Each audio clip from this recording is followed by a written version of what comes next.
this channel where we spread love and positive vibes, guys. And I want to thank our new and our returning subscribers.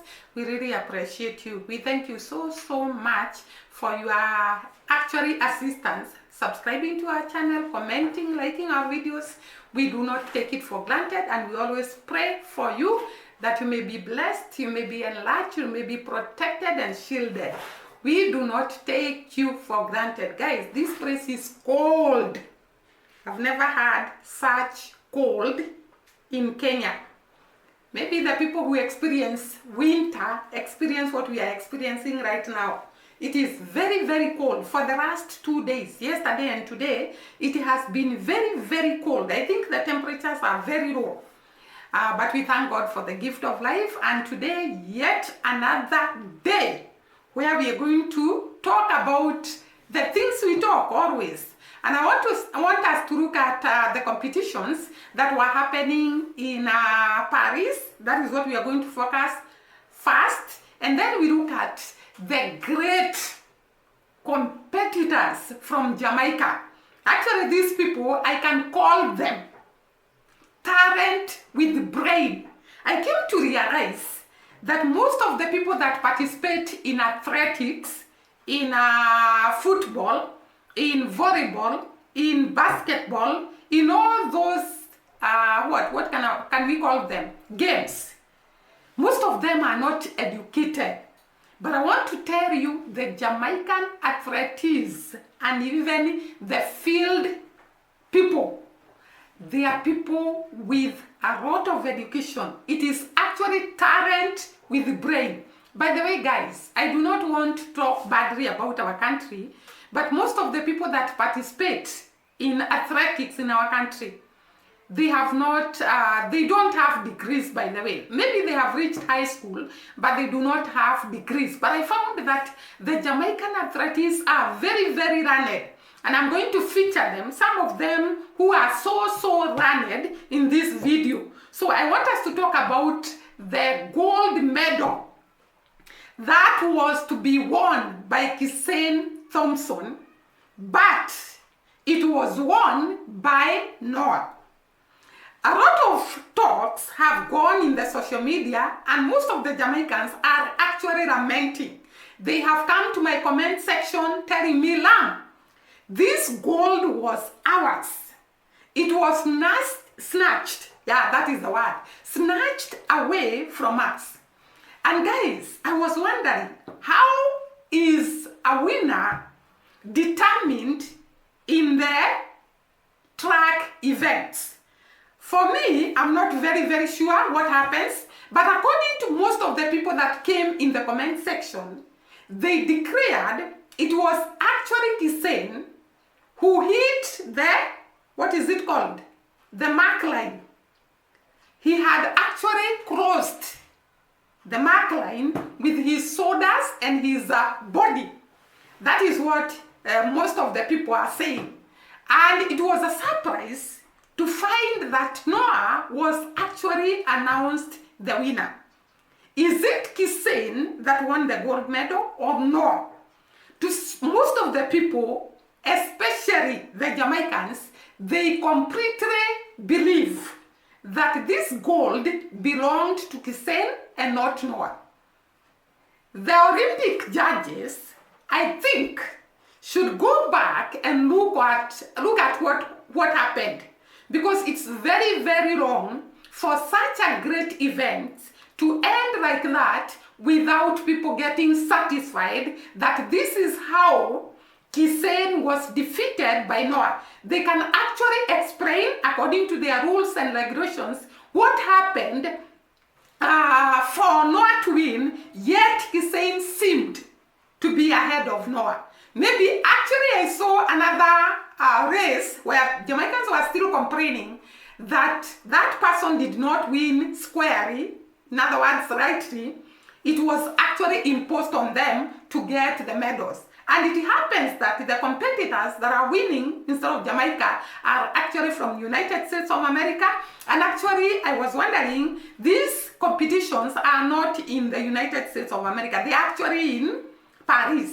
I don't understand why the judges should have a fever on one side. I'm not saying they have a fever. I'm not also saying they did not fever, because like I have said, I cannot tell who wins the race. Whether it is the leg, whoever steps, crosses the line with the legs, or with the body, or with the hands. But according to most of the people that were complaining, they clearly believed that Kissen was the one who was actually supposed to be given the gold medal. But to Kissen himself, he did not complain. To the coach that coaches Kissen, they never complained, and therefore I thought maybe, according to them, Kissen did not win.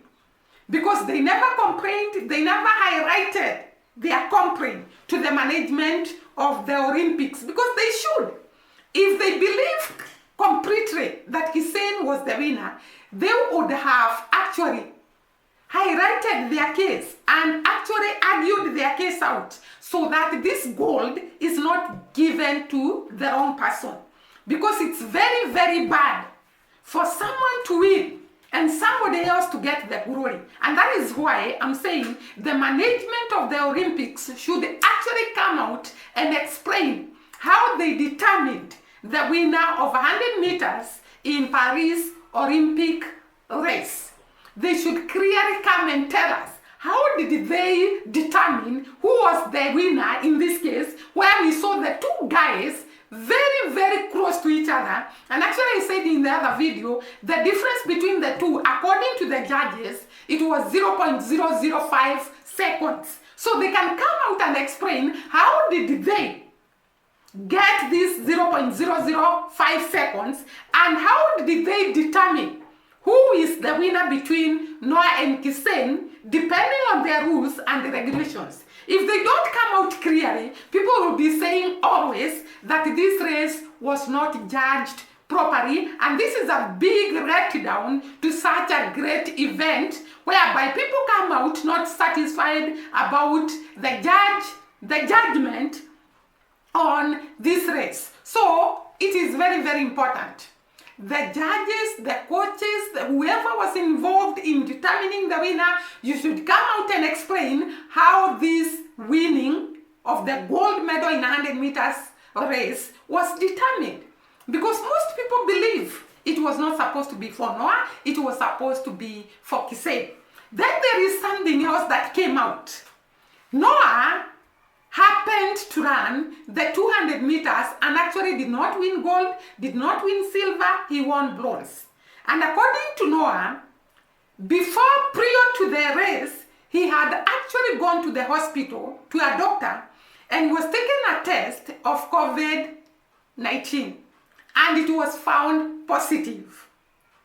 And I was wondering, I don't want to say that Noah did not have COVID, but like people are saying, actually people on the streets are saying Noah faked the disease when he found that he has lost in the 200 meters to Tobago. Is it Tobago? Tobago. The guy from Ethiopia. I think he's from Ethiopia, Tobago. And therefore, he actually declared that he had gone to the hospital and was tested positive for COVID. And people were coming out and complaining, if for sure you are positive for COVID, why did you come out in the field, hugging people, socializing with people? Don't you think you are actually risking transferring this disease to the people that were competing with you, hugging them, talking to them? And we know COVID is not such a small issue to be taken lightly. People's body respond differently to COVID. There are people that can respond very badly and actually be very down and to an extent of losing their lives.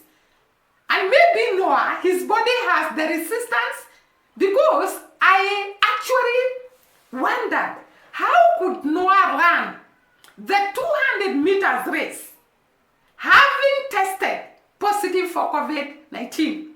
Because we all know COVID affects the breathing system, the lungs, the oxygen take. to the tissues, and therefore somebody with COVID will get tired so quickly, get exhausted, be unable to breathe, and actually can lose breath very easily. And Noah ran and got a bronze.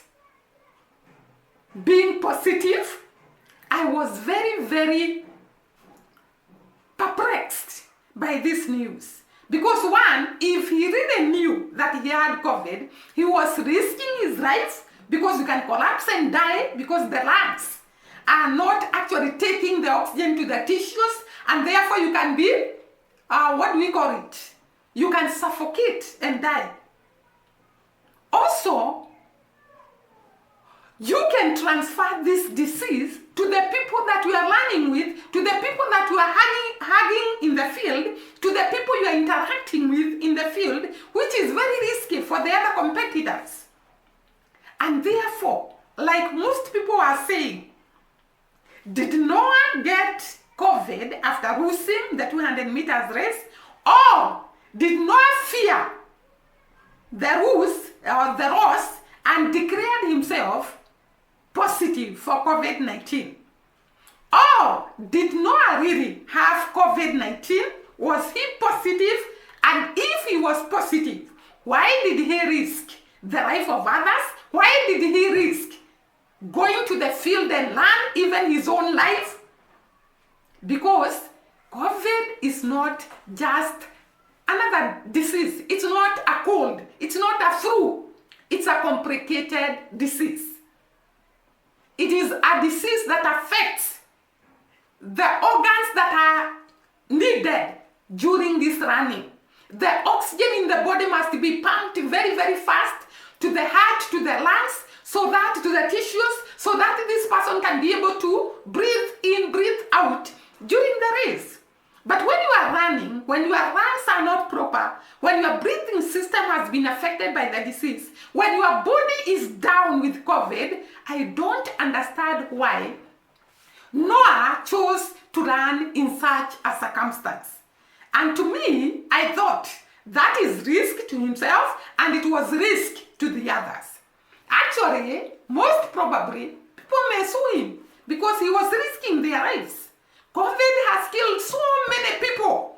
We are witnesses. The whole world was worried about COVID. The whole world had gone down because of COVID. And then somebody to run when he's positive, interact with others and hug them.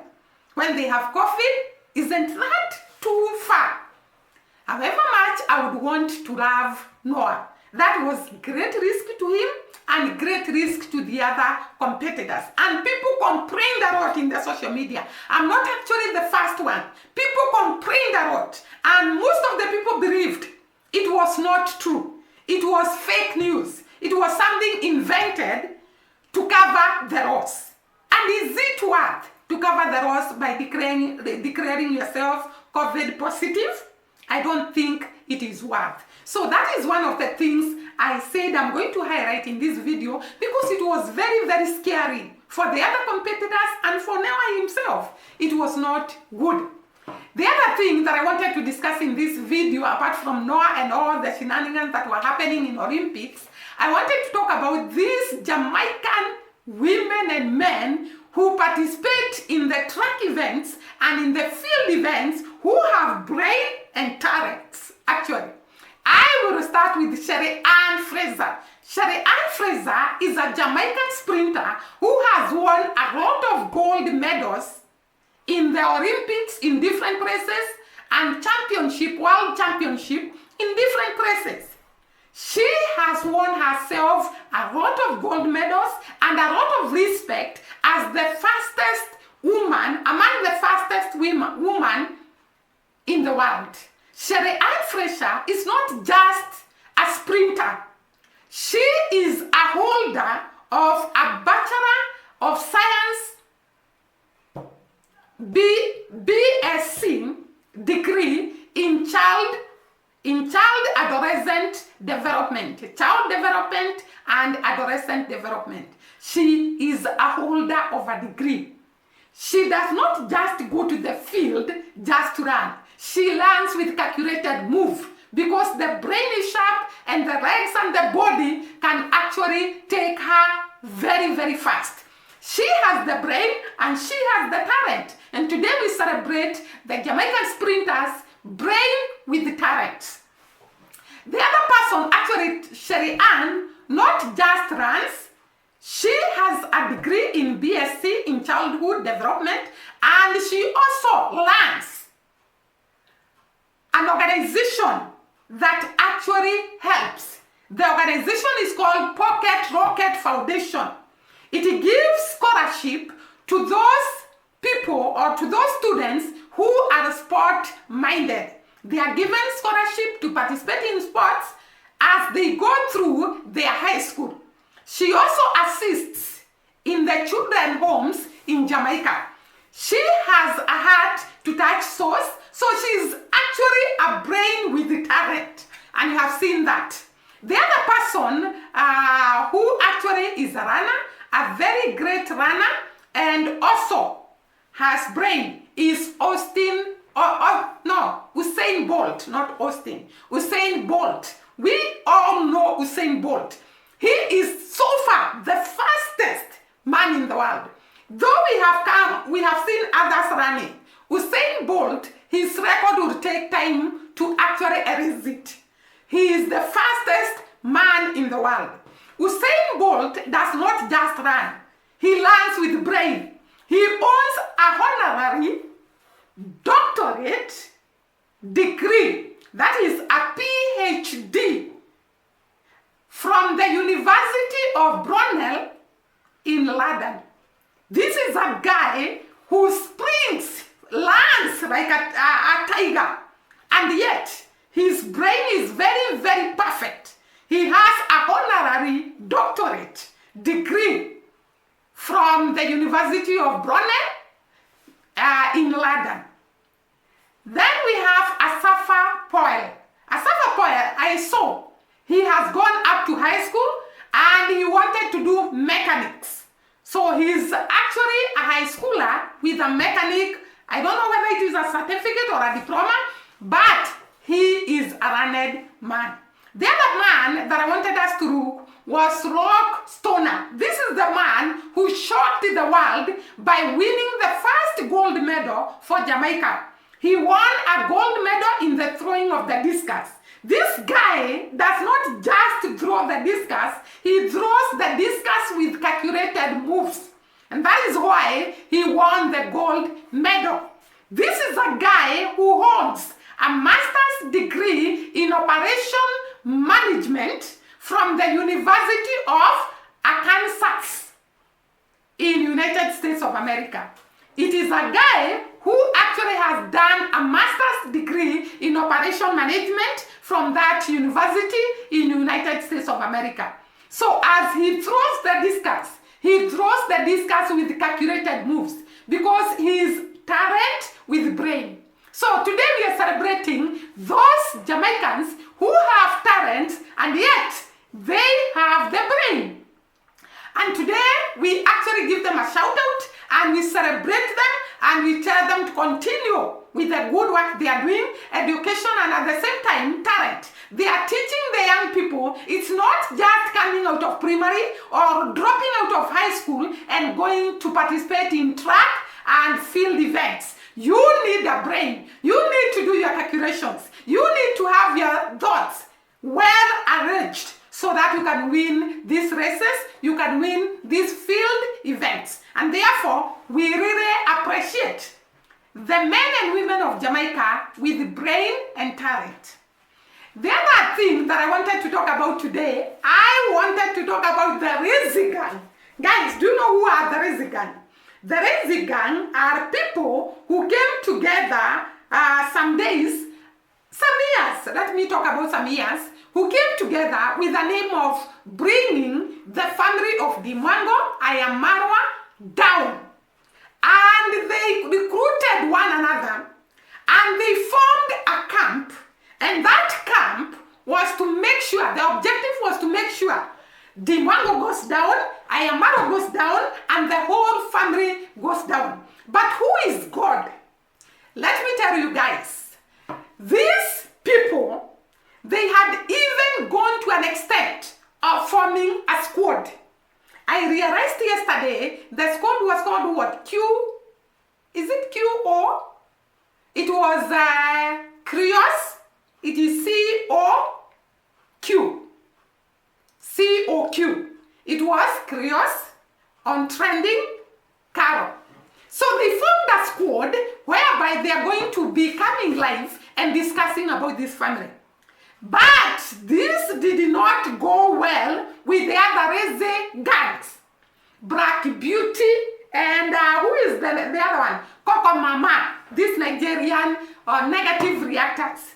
And they came on the streets fighting. Guys, the streets are full of fire. There is drama all through the streets of YouTube. They are throwing words to one another. Let me tell you guys, it is so hot than the fire they were throwing to Ayamaro and the family. They came telling each other that you wait for me to react, and then you take my reaction, you react on it. It is the reaction of the reactors. And therefore they accused each other that you steal my content, you come and react on it, and you talk about it. They also accused each other of being scammers, of being thieves, of begging on the streets of YouTube.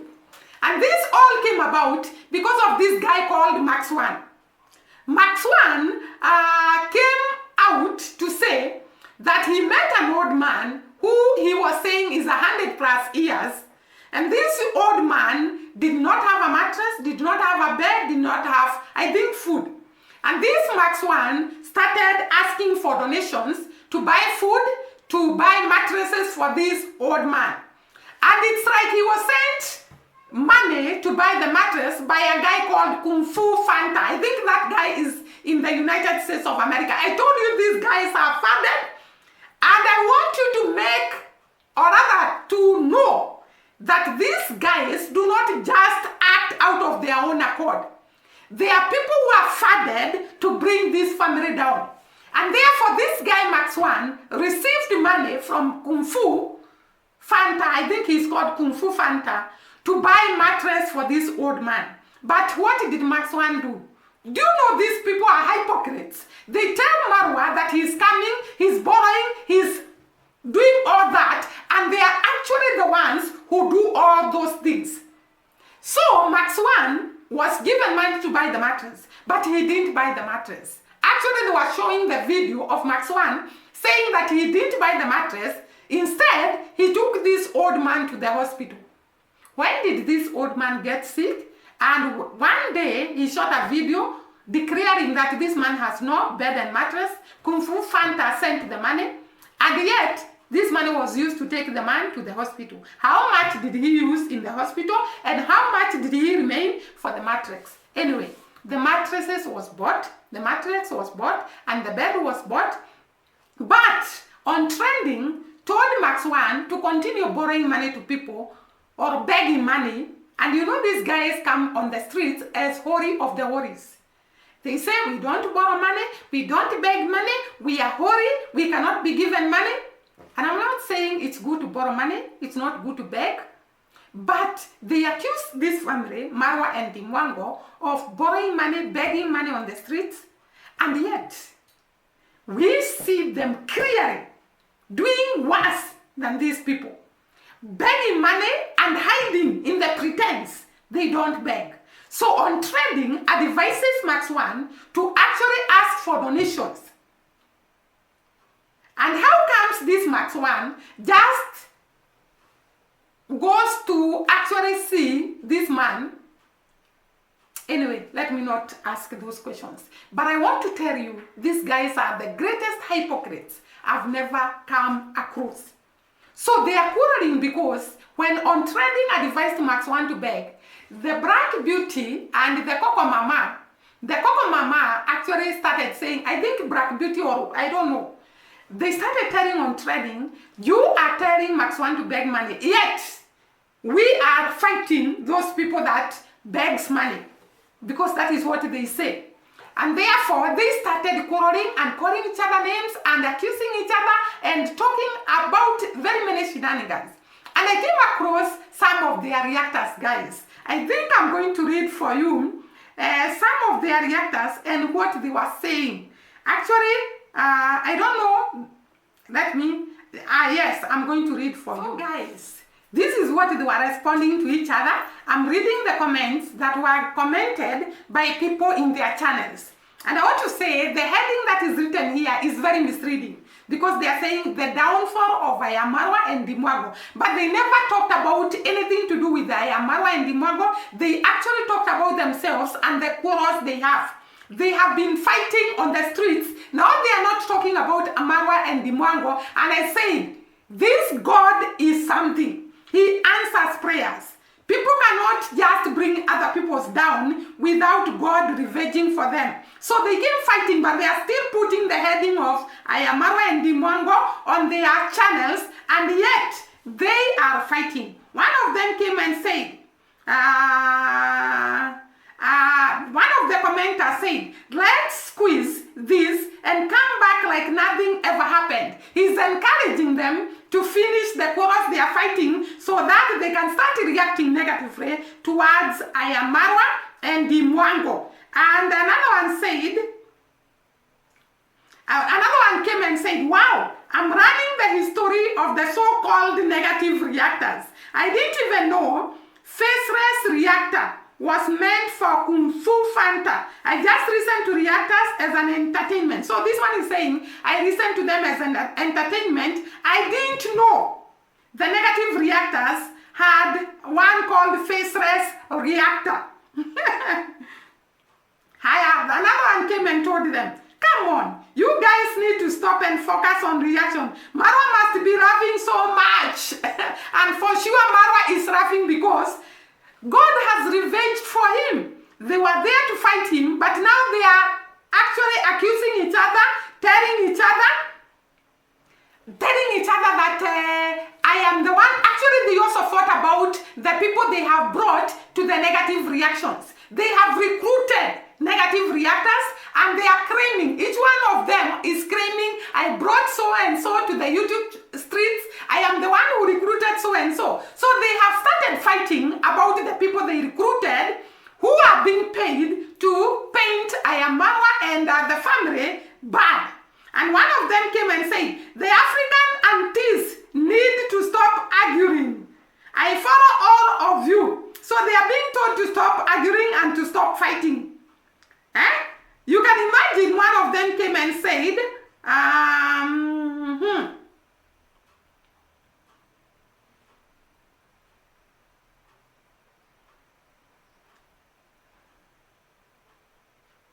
one of them came and said, it is I am Carol who is actually igniting this fire.